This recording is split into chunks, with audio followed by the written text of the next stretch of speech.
मोतिहारी में जहरीली शराब कांड पर एनएचआरसी ने लिया संज्ञान। बिहार सरकार और डीजीपी को नोटिस, 6 सप्ताह में मांगी रिपोर्ट।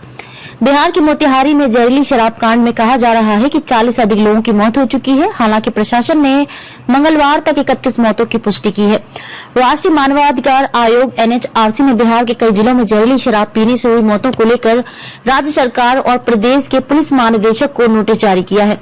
आयोग के अधिकारियों ने बुधवार को यह जानकारी दी है। बताया कि एनएचआरसी की ओर से 6 सप्ताह में रिपोर्ट सौंपने के लिए कहा गया है। बयान में कहा गया है कि आयोग ने 16 अप्रैल 2023 को जहरीली शराब पीने से हुई मौतों पर मीडिया में आई खबरों पर स्वतः संज्ञान लिया है। हालांकि विभिन्न अस्पतालों में उपचाराधीन लोगों की मौत होने की रिपोर्ट अब भी आ रही है। आयोग ने कथित जहरीली शराब कांड पर गंभीर चिंता व्यक्त करते हुए राज्य के मुख्य सचिव और पुलिस महानिदेशक को नोटिस जारी किया है। अब तक 31 लोगों की मौत की पुष्टि। मोतिहारी में जहरीली शराब पीने से लगातार मौतों की संख्या बढ़ रही है। मौजूदा जहरीली शराब कांड में जान गंवाने वालों की संख्या बढ़कर मंगलवार को 31 हो गई। बयान में कहा गया है कि पिछले साल दिसंबर में भी बिहार में जहरीली शराब पीने से कई लोगों की मौत होने के बाद आयोग ने मीडिया में आई खबरों का स्वतः संज्ञान लिया था। वह मामला भी आयोग के विचारार्थ है।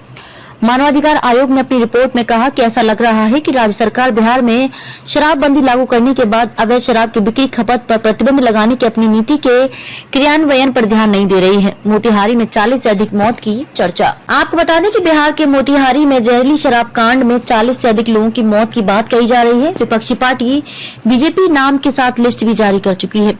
वहीं प्रशासन की ओर से अभी तक 31 मौत की बात कही गई है। जहरीली शराब कांड को लेकर बिहार में सियासत भी तेज है।